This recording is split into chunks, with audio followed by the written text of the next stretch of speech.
Welcome to Success Story, the most useful podcast in the world. I'm your host, Scott D. Clary.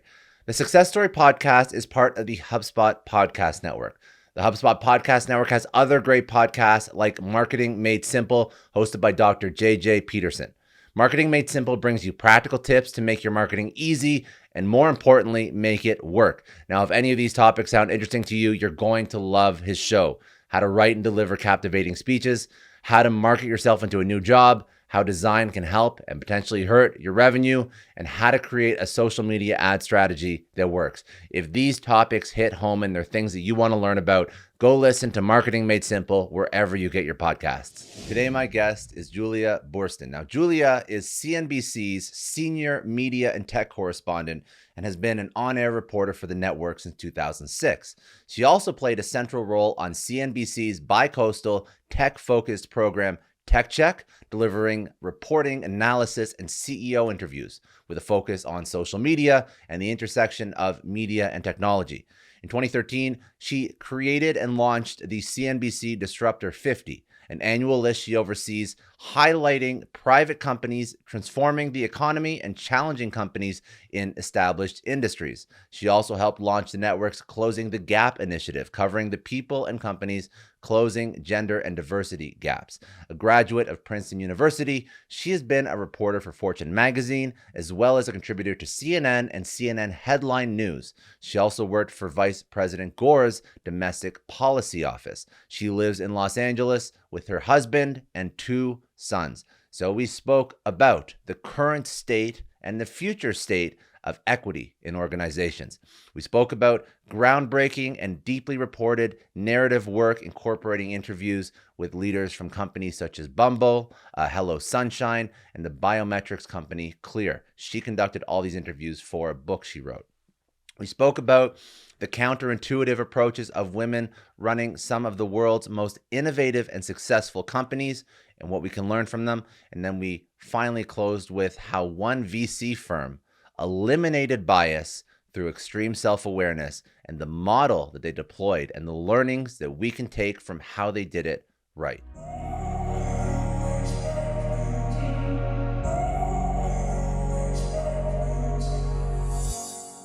I feel really lucky. I had amazingly supportive mentors. And there was one day when I was a young reporter at Fortune magazine. I remember I was 22 years old and I got a phone call from CNN and they asked me to come on live television that day. And I was freaked out. I'd never been on live TV before. I was 22 years old. I didn't know anything. And they asked me to go on live TV to talk about a story I'd written for Fortune magazine. And they did this all the time. This is sort of how it worked. And I was like, I can't do that. They're going to ask me other questions about the stock market. And I had this mentor who went on to become editor-in-chief of Fortune magazine. And he said to me, just do it. You don't know how to do something until you do it. You can't get practice at live television unless you do it. You just have to say yes. If you fail, what's the worst that can happen? And I just remember hearing in the back of my head, what's the worst that could happen? I was like, oh, maybe I embarrass myself, but like, that's not too bad. What's the most embarrassing thing I could say? So I did it. And I feel like that set me off on a path of saying yes to things I was scared of, which had turned out to be a great advantage. That is a great advantage. Now, talk to me. So that was one mentor that pushed you in that direction. But I feel like this book speaks, the reason why you wanted to write this book probably has to do with helping people overcome a lot of imposter syndrome.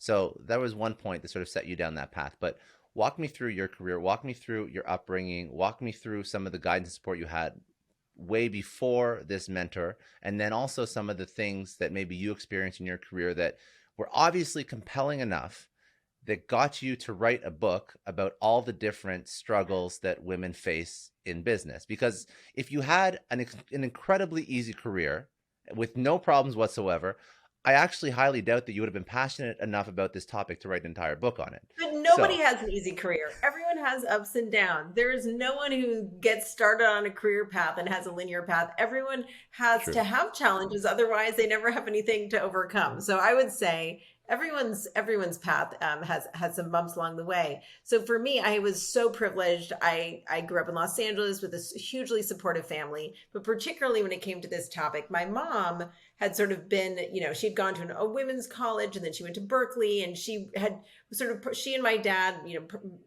participated in the civil rights movement and marched for women's rights and all these different things. And from their perspective, there was a lot of progress that had been made, but they believed that there would be this steady march of progress. And by the time I was in the workforce, things would be equal. And I would always get this encouragement from my parents, and particularly my mom, to just think about what I want to do when I grew up. And don't worry, you could do whatever you want. By the time you grow up, everything will be different. By the time you grow up, things will be so different from when I was growing up. And my mom would tell these stories about how she always felt her two choices for careers, or if she even had a career growing up in the 50s, she was told her career choices were teacher or nurse, and that was it. And she didn't have any other options. She was going to get married, and if she had a job, it was going to be one of those two things. And so she said, you could do whatever you want. You are not going to be constrained by those things. You'll be a CEO, you'll be a senator, you'll be a rocket scientist. She had very grand plans, but mostly she didn't want me to feel constrained by gender roles. And she didn't want me to feel constrained by the fact that women just did not hold those roles in big numbers. So I felt very optimistic about the world moving towards a more equitable place. And I went off to college and I worked on the newspaper, and I saw equity. There was equity in my classrooms. There was equity on the newspaper and on all the different student organizations around campus. And I was very lucky to get a job at Fortune magazine. It was 2000. I was the last person hired before the economic downturn. And I was, the market then crashed, and I showed up at work the first day, and I was getting this informal orientation by one of the women who worked there. And she said something to me that I will never forget. And she said, oh, don't worry. We went through the regular orientation stuff. This is how you pitch a story. This is how you fill out an expense report. This is how the meeting schedule works. This is where you should be tomorrow morning. And she said, oh, and the good news is, as I was leaving the door, she said, oh, the good news is there was just a sexual harassment lawsuit. So everyone will be on the best behavior. And I was like, what are you talking about? Everyone will be on their best behavior? A sexual because of the lawsuit, that's a good thing. And I just remember thinking, oh my God, what is happening here? This is the real world. My mom was wrong. I was wrong to believe my mom. And the world is so far from equal. There's so many challenges for women. If it's good news for me as a 21-year-old straight out of college that there was a sexual harassment suit because people are going to be better behaved, then I don't even know what I'm talking about. So I had a sort of reckoning that maybe the world was not going to be as equitable as I had hoped. And I also saw in the business world at Fortune magazine, at the time, the management was very male dominated. It is not the case now. Now there's a female editor-in-chief who was named to that role while I was writing this book. But, there were plenty of women. It's just that the higher you got up the ladder, the fewer women there were. And that is very much the case in business as a whole. And in 2000, that was the case on Wall Street. That was the case all across corporate America. There are plenty of women, but there's more gender equity at the bottom of the rungs, and the higher up you get, women just don't make it to the very top of the ladder, or they do in smaller numbers. So take it now, women are about 8.5% of CEOs of the Fortune 500. That is an all-time high. And we're talking about 8.5%. So there has been progress, but I think it was a real wake-up call for me to realize okay, there are challenges. Some of it's going to be structural. Some of it's going to be cultural things, maybe sexual harassment is just not something people think about or mind that much. And I have to figure out how to live in this world and be successful here. So if we're talking about 2022, obviously still a lot of issues, and that 8.5% of the Fortune 500, we're talking about still Fortune 500. We're not, I guess, looking at say even the Fortune 1000 or companies that are massive that aren't included on the Fortune 500 globally, and we're living in we would consider to be a relatively progressive part of the world, all things considered. So where are we at in terms of equity? So what is the reality for somebody going into the workforce now and then trying to move up? What are the problems and the struggles that perhaps we think are gone but are still there? What do we have to deal with? So what's interesting is that, women actually graduate from college in higher numbers than men do. Women go to more grad school than men do. I think the numbers are pretty close to equal when it comes to business school. These numbers change all the time. But it's not like men are getting more education than women do. But there have been a lot of studies trying to figure out why women may start in jobs at the same numbers as men, but don't end up at the top of companies in the same numbers as men. And one of the key theories, and this was something that was sort of articulated by a Lean-In McKinsey study, is this idea of a broken rung. Women get promoted at the lower levels, but then there's a sort of a leap to more of a management level where often women just don't get those promotions.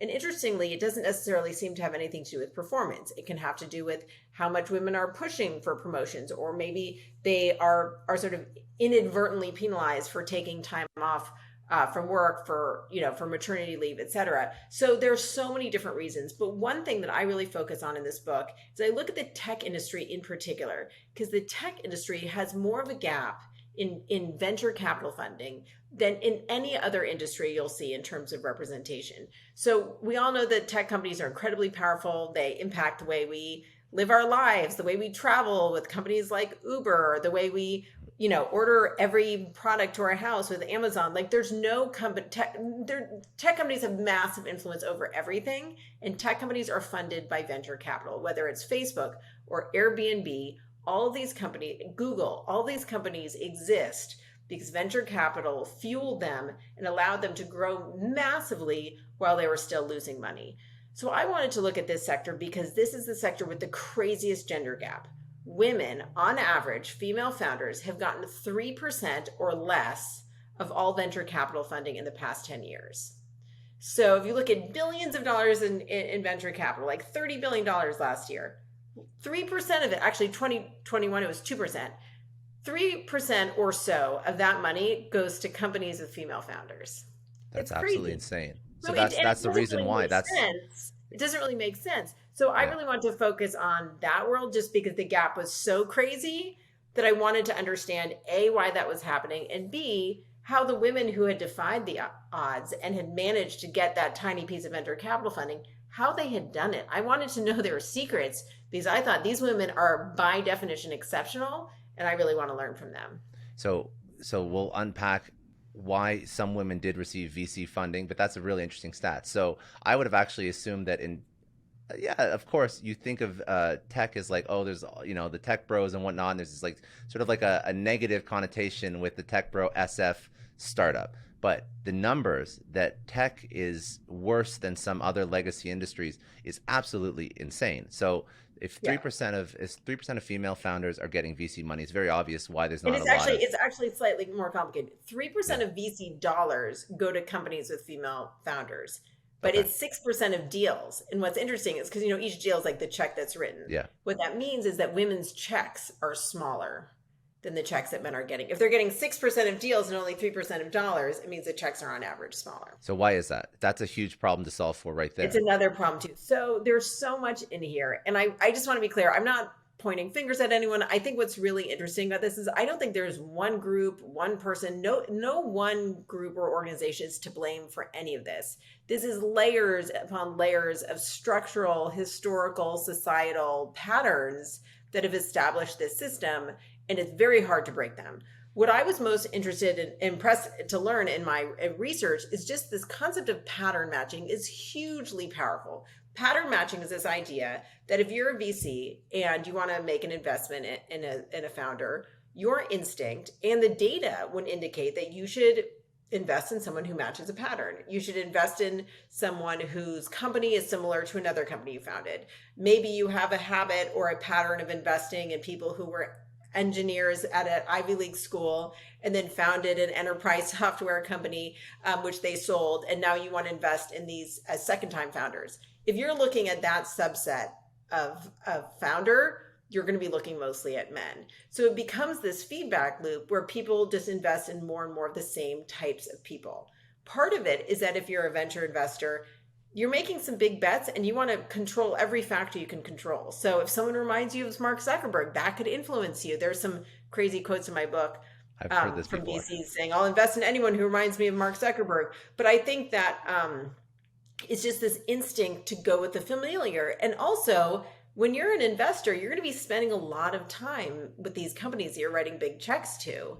And so you want to make sure this is someone you like and don't mind spending hours upon hours with.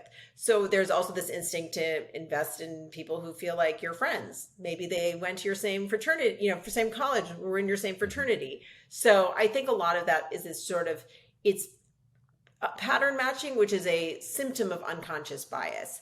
And the more we could just recognize it, the more there's a huge opportunity to break the pattern. And there's financial opportunity in breaking the pattern. There's a VC I interviewed for the book named Josh Kopelman from First Round Capital. It's a fund in Philadelphia. He had a very successful fund. And after 10 years, he said, let's do a study and let's find out what has been working with our companies. They invested in early stage companies, and early stage is when there's the most opportunity for bias, because you're not investing in a company based on a 5-year track record. You're investing in a company based on the idea and the founder. So he went back and looked at the results of his investments over the years, and he found that the female founded investments, there weren't very many of them, they tended to perform better. And he thought, this is crazy. If the female founders, their companies are doing better, why aren't we investing in more of them? So he sort of took a step back and realized that there were systems they could put in place to make sure they weren't just, investing in the obvious thing based on the pattern. So they before used to only have investors who had a successful company that they had invested in. That limited the pool. And they said, why do we only have to hire people we've invested in their company? Let's broaden the pool. So they started hiring different kinds of investors, more women, and women are twice as likely to invest in a female founded startup than men are. So they all of a sudden got this different pool of companies who are coming to them with their ideas because they diversified who their venture partners were, basically. And then interestingly, they put these systems in place in their meetings to make sure that they were getting rid of bias. They'd hear a pitch, and then instead of just opening, having the founder leave, and they'd open the floor for conversation. This is something that happens in meetings no matter what type of company you're in. They would hear a pitch, like you could hear a presentation, but they'd have everyone write down what they thought about the company. Then they'd have a conversation. That way, you didn't have one very loud, charismatic person railroad everyone else into listening to their opinion, and then everyone would be like, okay, fine, this guy's loud, we should do what he wants to do. This way, you could get people who are maybe more introverted, maybe more women who are less likely to want to go out on a limb in a male-dominated room, and you could just let everyone share their opinion without it having to be a public performance. And he found that the outcomes of implementing this system were really, really powerful. So I think there's so much upside to recognizing and stripping out the pattern matching and the unconscious bias. So it's going to take these VC firms an incredible amount of self-awareness to do what this one VC did, which is absolutely incredible. I'm curious about your thoughts, and I know it's not going to be an absolute answer that we can solve for right now, but do you think it would be easier if we teach over some of the things, the awareness that we're going to talk about in a second about female founders that have done exceptional things, and sort of broadcast that message out to the world? Or alternatively, second potential strategy, if we try to get more women-founded, female-founded VC funds that would hopefully start off on the right foot. What do you think is more realistic? I think you need all of the above. Ultimately, the venture capital industry is very large and very entrenched. They get money from all sorts of different sources. The only way you're really going to see massive change in terms of who is getting funding is if you have some of the biggest funds who have billions and billions of dollars. If you get them to identify the value, the financial value. This is not about helping the world. This is about they will make more money if they invest in a more diverse set of companies. I think once you have that piece, that's when you're going to see more systemic change. Otherwise, it just, plenty of women are starting funds, and that's great. But that alone is not going to drive meaningful change to the numbers if you're talking about coming from a place where women founders have never drawn more than 3% of VC dollars in any given year. It's a sad but incredible stat. So let's break down that 3%. I mean, that's what you did, right? You went into the 3% and you found out why these people got the money. What was the differentiator between all the other women founders that weren't successful. And then let's also talk about the results, because the results are also incredible. I know that some of the people that you interviewed, they're like on my list of people that like I definitely want to interview. Like they're like fucking badass. Like they're awesome. Yeah. So let's first we can take it whichever way. Do you want to talk about the results first, or do you want to talk about why these people were successful in raising capital in the first place? Well, what do you mean by the results? You mean The incredible companies they built, and why there's a financial incentive to diversify your portfolio based on some of the people that you spoke to. Yeah, I mean, look, there's a lot of powerful data. I mean, I should back up and say I started this book because I was so impressed by the female founders I was meeting. And I thought their approach seemed different from this kind of stereotype of what leaders are supposed to look like and be like and lead like. And I kept on coming back to this idea that leadership doesn't have to just be one thing. This, this archetype of male, aggressive, top-down, hierarchical management, like that is really not the way things work, certainly not anymore.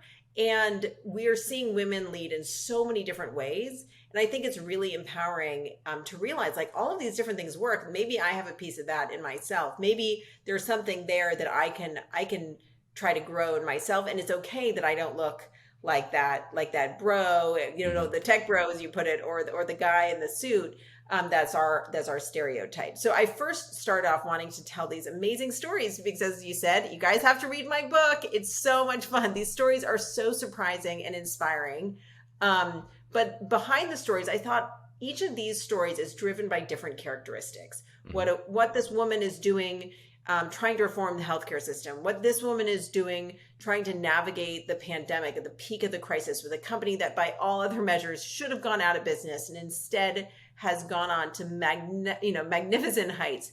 What they're doing is a leadership trait or strategy that we can break out and I can find research on. So I started with the stories, and then I just started reading so many academic studies about management and leadership. And I was really impressed by these studies. It's amazing what business school professors have been up to, but also to learn that some of these traits, that maybe we don't associate with leadership or business success are actually hugely valuable.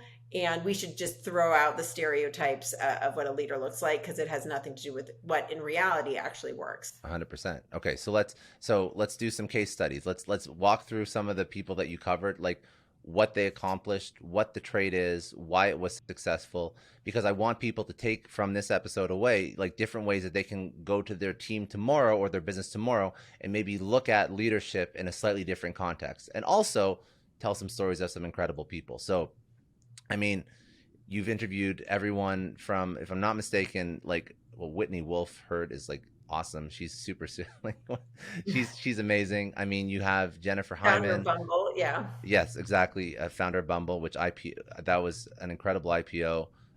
You have Carolyn Childers, Lindsay Kaplan. You have a few. Who do you want to go into? And you can like sort of break down a couple stories of people that you spoke to. Well, maybe I should tell the story of Clear. People are probably familiar with Clear. Clear is the biometrics company that helps people. It was known originally for helping people get through the airport quickly, right? You'd use Clear, you could get through security faster, you'd board your flight. When you think about the companies that should have gone out of business in the early days of the pandemic, when travel declined by 90%, Clear is pretty high up there, right? All of their revenue was contingent on airplane travel, and it all came to a screeching halt. The fact that the CEO of that company, Karen Seidman Becker, managed to use the pandemic as a crazy growth opportunity, and in the pandemic took her company public, and now has a diversified company, to me is an example of remarkable management in crisis. And I just was blown away by her story. And it all goes back to her worldview. So when I was so curious to learn how she did this, because I had interviewed her for CNBC's Disruptor 50 list, back when Clear was a kind of a straightforward biometrics company for airplane travel. And I said, like, how did you prepare, or how did you end up being prepared for the pandemic? Because the story of what happened in the pandemic is they developed this technology that maybe many of your listeners have used called Health Pass. So if you want to go into many office buildings, if you want to go to a conference, you have to download Health Pass. It links to your originally would link to your COVID test results. Now it links to your vaccination card. And it basically acts as your vaccine or your health passport to get around the world. They also have health travel stuff. So I said, how did you end up in a position where A, your travel business didn't crush you, and B, you now have this healthcare business? Where did that even come from? And she said she is sort of the queen of over preparedness. She always thought of life as wanting to go through with a belt and suspenders, like double preparedness. And she told this funny story. Now, I mean, now it's funny, but how at the beginning of the pandemic, she was on an airplane, on a train ride. She got a call from someone saying this is, it's February. They said, New York is going to shut down. This is going to be crazy. You got to prepare. And everyone around her was like, oh, it's February. It's going to be fine. No one really could tell yet how bad it was going to be, but she was like ordering groceries, packing her freezer, like preparing backup plans. Like she's always been a planner. But her key characteristic is an adaptability quotient. We talk about IQ, we talk about EQ a lot. EQ is the new thing, but AQ, adaptability quotient, is really something that people should be focused on. There is this instinct in a lot of occasions to, once you make a plan, you stick with it. You've invested in a plan, everyone's agreed on the plan, maybe you've put a lot of money into a plan, and changing course would be expensive and a pain, and nobody wants to figure out what the new plan is going to be. Her story told me that you need to be willing to pivot instantaneously and not look back.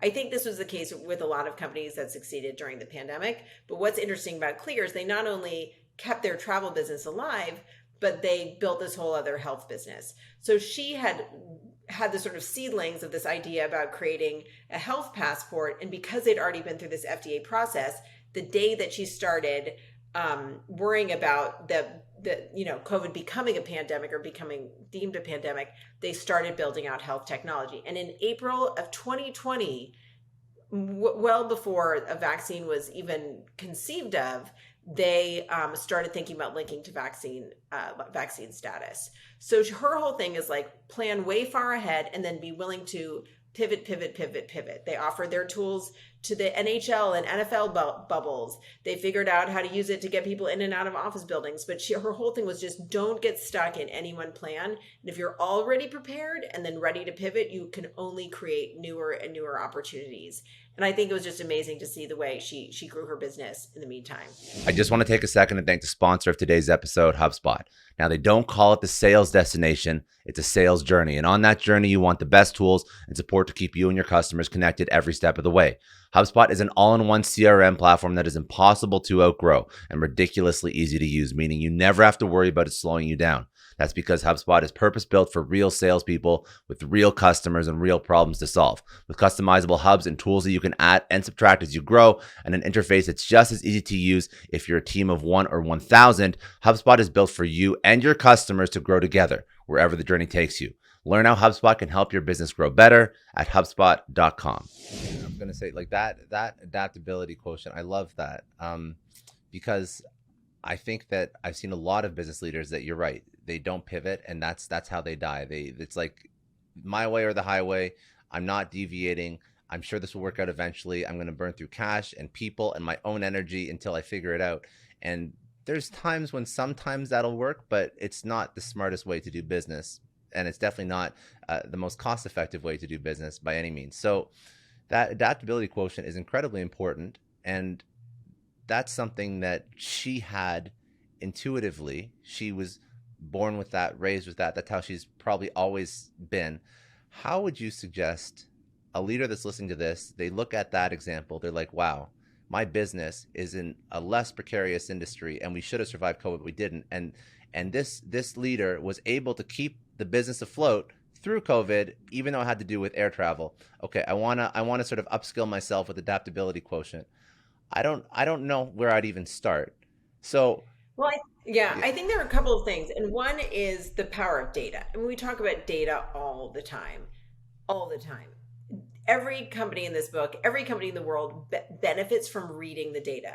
You don't want to be there. And there are some studies in the book about how women tend to make decisions more based on data and less based on ego and instinct, and this idea that if you really are relying on the data and it's not about your ego, then you're not going to be distracted by like your feelings about the plan you made. You're going to be like, well, this is what the data says we have to do. Yeah. And I think focusing on the data can help eliminate the ego and all the complications that can come from that. So I think that's part of it. But I also think there's something I heard a lot about in the book, and I think this comes back to humility also. And this is talking to the people on the ground. You know, Karen Seidman Becker was locked in her apartment in New York when she was trying to make some of these tough decisions. But she knew that by talking to people who are like maybe starting to work on the health pass, or maybe talking to some companies who might need a health pass to get employees in and out, it's by doing sort of the broadest information gathering possible and talking to the people closest to the problem. That's where you're going to get the best insights.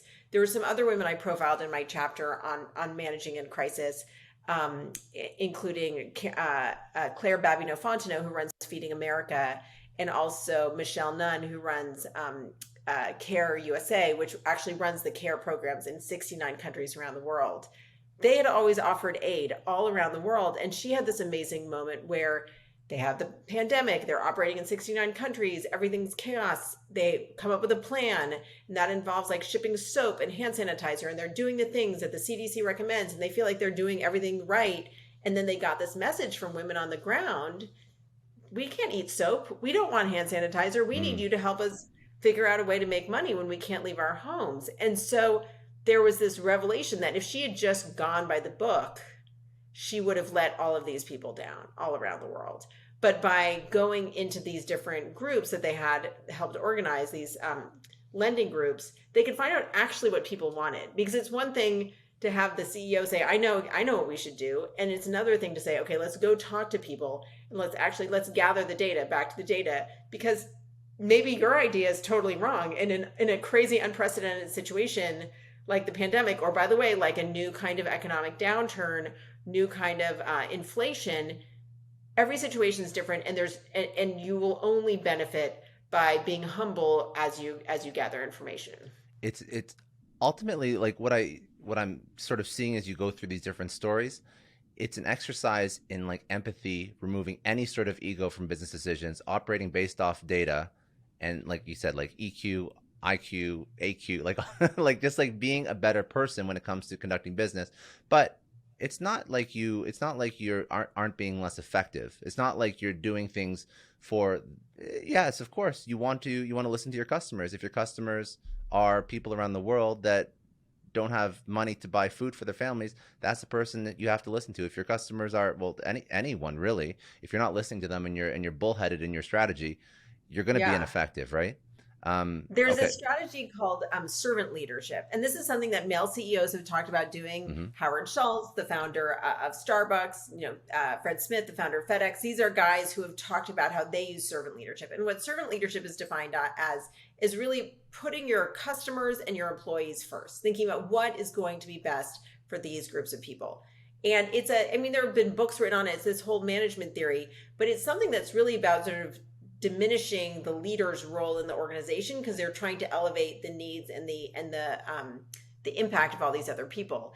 And there's a woman I interview in the book named Shivani Soroya, and she's the CEO of a company called Tala, and she leads with servant leadership. Tala is a micro lending organization that lends money in a couple of countries in emerging markets. So what's interesting is she came up with this idea when she was in India and some countries in Africa doing research, and she noticed that so many people in these communities could not borrow money. There was no way for them to borrow money from the bank. They didn't have any credit history. They had small businesses but no credit history. So she thought this is a crazy opportunity. So she would lend them money just personally, and everyone always paid her back. So she created this system at Tala, and this is a for-profit business at Tala, where they lend money based on your cell phone data. So they could tell based on your cell phone if you're going to be able to repay a loan. They're wrong sometimes, but the only penalty if you don't repay the loan is that you don't get to borrow money again. But the ability to borrow money is so valuable in these markets because people don't have access to microloans otherwise. But what she said to me was so powerful. She said, that radical trust is the way she wants to lead, because your customers are not going to trust you unless you trust them entirely. So she created the system where she said, we are going to lend you money within 5 minutes on your cell phone. You'll be able to get money for your vegetable business or your laundry business that you're doing. Your only technology is your cell phone, but we will trust you entirely. And then they trust her. And she saw this when she was starting to just lend money one-on-one. But she said there's something so valuable about that, because then your customers become so passionate about your relationship, and they want to work with you because you have given them that radical trust. And look, it doesn't always make sense, but it's a really interesting concept of like what can be gained if you have radical trust with your customers and also your employees. It's a more humanistic approach to business for sure, because if we think about like the way we do business in the US at least, I mean, how many checks and balances and due diligence and underwriting and contracts before a dollar is exchanged? If you look at and maybe what business opportunity is missed. I mean, if she has the yeah, data and the algorithms to tell if people are going to pay her back, and by the yeah, way, they do pay her back, but 90% of the time she gets her firm Tala gets paid back. that's amazing. So pretty amazing data about the financial upside there. Okay, the other thing I wanted to tap into, which I thought was incredibly interesting, is community building. So you brought two examples forward in the book that I thought we could touch on. So you have Chief, run by Carolyn Childers and Lindsay Kaplan. Then you also have The Crew by Tiffany Dufu, if I'm pronouncing that correctly. Mm-hmm. So both of those leverage community. Were those pandemic initiatives, or were those pre-pandemic, or what? No, so they had both existed before the Okay. pandemic. So both of these are organizations designed to help professional women in their work lives. This is not a social group. This is a professional network. And what's interesting is all of this data finds that women often feel a little uncomfortable asking other people for professional help. They're happy to give the help, but they're not socialized to think that asking friends for favors, professional favors, is something that you're supposed to do. It feels kind of yucky. Literally, the word yucky was used in some of these studies. But men feel very comfortable saying, "Hey, buddy, can you help me out with this Yeah. work thing? I need a favor, or can you introduce me to this person?" But there isn't as much of a sort of socialized idea that women should be asking each other for professional introductions or favors.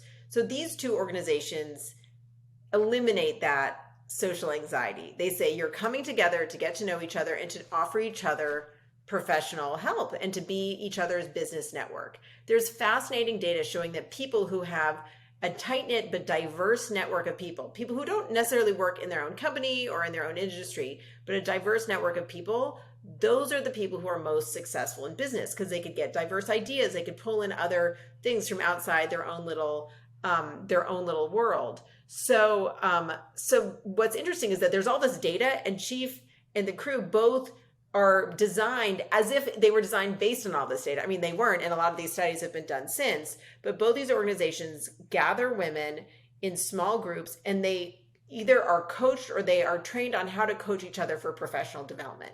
And a lot of that is how to set goals, how to hold yourself accountable, and how to learn how to ask for the right kinds of favors. The data about the power of female networks is so overwhelming. There's one study which shows that if women are told about a stereotype that women are, say, bad at taking math tests, and then they're asked to take a math test, those women are going to do less well in the math test than if they had not been reminded of that stereotype. Stereotypes can be really damaging.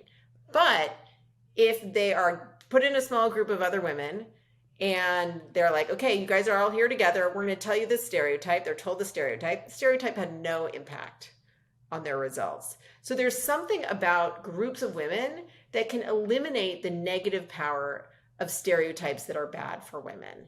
We talk so much about the negative piece of how damaging stereotypes and bias are, but I love the idea that just getting together with a group of women, even women who are not close friends with, but maybe professional contacts, I love that can battle the bad things in the world. What do you think about like leveraging this model within a company or within a cohort of like a VC investment portfolio? Like this kind That's of why there are all these groups, within companies. I mean, it's interesting because you kind of need every kind of group, right? Yeah. You need the small group that supports women, and then you also need groups that are men and women, so men and women can support each other. I mean, I firmly believe that women should have male mentors, and the only reason I've had so much success is I've been lucky to have male mentors along the way. But I do think that you need both things. There are some amazing organizations in Silicon Valley that are designed to help build these networks of women, but then also build bridges into the establishment, the power structures of the male dominated groups. One of them is called the #Angels, and they're focused on helping get women to invest in startups to help change all those numbers we were talking about earlier. And another of them is called All Raise. And this is an amazing nonprofit that helps coach women and helps them grow their companies. And then they practice pitching their startups, and they have this amazing network of successful women in the industry, and then people starting off in the industry, women and people of color. This is really designed to help level the playing field. And that is a perfect example of an organization that does the nurturing of the small group environment, and then bridges and gives these women access to the venture capital tech establishment. So there's like you mentioned before, there's so many different issues that we have to tackle, but also levers that we can pull, right? So we have There's so many reasons to be optimistic. I'm so optimistic even in these crazy times. No, you should be. You 100% should be. Like you can see all the pieces when you see like a VC firm that's self-aware, when you see community groups that remove social stigmas that can impede your performance, when you talk about all these founders that have been exceptionally successful, even though they only represent 6% of 3%. Like there's obviously a lot of positive points. However, it's not where it should be in 2022. So how do we move like a little bit quicker? How do we get towards equity? Maybe not in the next 50 years, right? Oh gosh, I hope in the next 50 years, come on, I hope things speed up. I'm being honest. I'm saying, how do we get it moving quicker, right? Like we thought that we'd be farther along in 2022. I am optimistic that the business world will move towards equity and become more diverse, both in terms of gender and in terms of race, and in terms of ability and in terms of everything, because there are so many studies showing that diversity is better for business. It's better for product development. It's better for understanding your customers. It's better for management. I mean, there are all these stories about diverse management teams have better retention. They are more empathetic. So I could go on and on about all the academic studies, but I think I think that's why there's reason to be optimistic. And then there's just this day-to-day thing, like how are we all supposed to navigate the world, especially if anyone feels like they're facing bias or they're facing stereotypes or there's a ceiling of how far people like them have gone in their organization. And I think that's sort of the day-to-day. Like big picture, yes, we can be optimistic, but we all have to get up and go to work the next day. And when I was writing the chapter on how people are judged more, women and people of color are judged more harshly, I was really depressed by the data. This is the chapter I actually wrote last because I was so dreading getting dragged down by the negativity of all the ways women are judged more harshly. Women are judged more harshly if they use humor in the workforce. Women are judged more harshly if they use anger. If they give feedback to their employees that's critical, they're judged more harshly. I mean, it's like a laundry list. And I was losing my mind reading this data. But I found a way to make it practical and constructive. And it was this. I realized that if you understand what you're up against, and you understand what these challenges are that actually have nothing to do with you and your performance, you can navigate around them. There was a woman I interviewed named Aya Badir, and she founded a kids tech company called Little Bits, which she then sold. And she's Lebanese, and she's a female founder.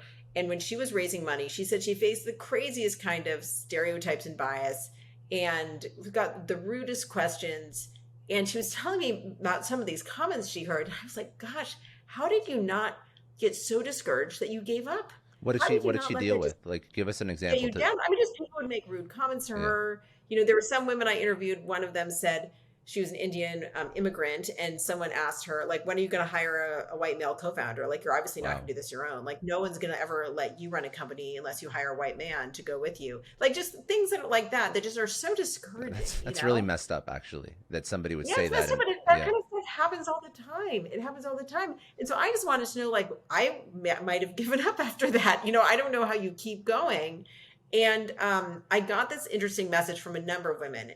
And what they said is once you identify that this bias is like not about you, you just like figure out how to go around it. So Aya Badir said, I thought of it like remembering to bring a jacket when it's cold out. You know it's going to be cold. You know you're going to be uncomfortable, but if you prepare yourself, you put on the armor of a jacket, you just don't let it bother you. Mm-hmm. So she said I would go into the meetings, I would listen to the feedback. Some of the comments would be constructive and things that could make my company better, and some would be rude and useless. And if I could figure out how to separate the ones that were rude and useless, then I could actually learn and get value from the ones that were constructive. And then I wouldn't let the negative stuff get me down. And I think there's this idea of once you have, and I put it this way in this book, like once you can understand the contours of something that's going to be like an impediment to your growth, you can better figure out your way around it. And so that's something I like to think about a lot. Like, okay, maybe I can't change this thing. Like I used to say like, oh my God, I want to hear about it if I can't control it. If I can't change it, like I'm not even going to waste my time on it. But actually it's good to know what the challenges are. Maybe it's good to know, do research and find out if your company, is, what the pay gap is in your company. That's valuable research. Maybe that'll empower you to negotiate for more.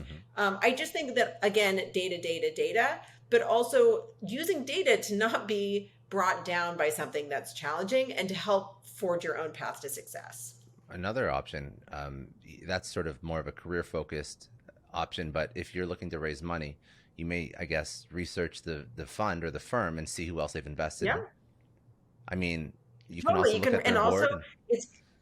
You can find out what other, if you have to be raising money, what firms have invested in. And then you can get information from organizations like All Raise or hashtag Angels to make sure you're not giving away too much of your company at a lower, and getting less for it. So it's interesting because it shows that women hold fewer shares of startups even that they've founded. And that means that they're not negotiating for as much, so it's like a better deal when they're getting those investment checks. And part of that is just a lack of transparency. If everyone has more data about how things work, how much people are likely to get paid, then you're going to have things end up more fair and more equitable. There are some companies that are starting to be very clear about what their salary ranges are. And especially for entry-level jobs, why let people negotiate and have the people who don't bother negotiate get paid much less? They're saying this is our starting level paid check, and this is what it's going to be. And so later we'll promote you based on performance, but they create these very clear systems to strip out any bias. And there are some amazing companies such as PayPal and Salesforce that have really led the way on using data to eliminate bias from hiring and promotion. I think that to your point before, like I also agree that it's not going to be another 50 years. I think a flywheel has started, and I think that the more data, the more exposure that we have, the better people will be. But it's about educating them and also getting people to also help themselves. I think that's a big piece of it. So it's not always rainbows and unicorns when you go into these situations, because we're not 100% perfect. Like businesses are not 100% perfect. So like you said, you arm yourself. You arm yourself. Yeah, you arm yourself. You put on the jacket. Figure out what you need to have the jacket that's going to protect you from the situation. But you earlier in the conversation, you mentioned these women who are so exceptional. How did they get the 3% of VC dollars? And when I started this project, I was like, you know what? I'm going to find that these women just came out of the womb more one thing or another. They came out of the womb more empathetic or more insightful or better at managing people. I just thought this is going to be a born trait, right? That I'm not a leader, but there must be these ingrained traits that some people are more likely to have. And the thing that was true across the board is that none of these traits are born. All of these things are developed, and the most successful leaders are the ones that fail and learn from their success and get better and figure out what traits they want to develop and build in themselves. Karen Seidman Becker may have been more likely to be overprepared from the time she was a kid. She talked about how, her grandfather had escaped the Holocaust. And so she always had this idea of like belts and suspenders, always be prepared. So maybe that was like a familial thing that was in her head, but she also had all these successes and failures along the way. She watched what happened with 9/11, and that got her thinking about airplane safety. She watched what happened with the 2008, 2009 financial crash, and she lost a lot of money for her clients then, and she learned from it. So there's amazing data about how people who do sports, like serious sports in high school and college, are more likely to be leaders. That is true of men and women. I'm not an athlete. I was not an athlete in high school or college, But I was really interested in this data. Why is that? Do I have to go into a time machine and have been an athlete in high school to benefit from these from that statistic? And of course, that's not possible, unfortunately. But what I found is there's actually this thing about athletes that is really wildly portable, and that's this: athletes study their failures. When you get off the field, you say, what went wrong? There is this amazing woman in the book named Christine Hunziker. She runs a tech company in the retail space called Castle.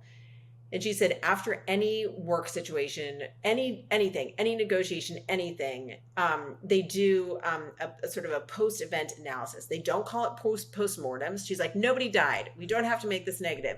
Let's just analyze what happened. And she was a very serious athlete. Like in high school, she did all the sports. She played field hockey and in college and rugby. She was an amazing athlete. And she said, you just have to analyze everything. And what she taught me about the value of athletics is that it's all about measuring yourself against your own benchmarks. I think about athletics as like people competing against each other, but in business and in life, that is not what you want to do. You want to say, I need, as an athlete, and Christine did this, I need to push myself to be my best version of myself. I'm not going to be a good teammate, and we're not going to win unless I do my part and figure out where I'm now and where I want to go. So none of these women came out as amazing leaders. No one ever does, but it's about figuring out your starting point and then creating benchmarks to create a path to success. That's something we can all do. I love that. Okay. I want to do a couple rapid fire to close this out. But Sure. before I pivot, final thoughts you want to give over to the audience, and then also where's your social, your website, when's the book coming out, all the good stuff.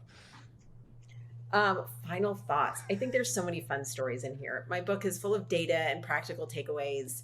But there are stories in here that I think make me laugh and make me cry a little bit. Just, really crazy stories of people overcoming the odds and building amazing businesses. So the stories are fun and the takeaways are practical. And I think that whether you're just an employee at a company trying to figure out how to get your next promotion, or whether you have a startup that you want to get off the ground, we can all find paths to leverage our own skills, what I always call our own superpowers, because we all have them, whether we realize it or not. So that's my pitch for the book and why it's a fun read. And you can find me online. My website is juliaboorstin.com.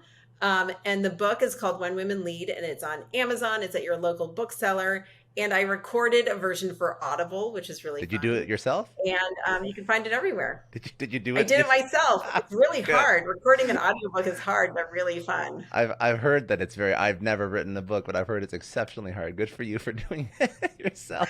It was kind of awesome, though. All right, let's do a couple rapid fire. Sure. Biggest challenge you've overcome in your own personal life?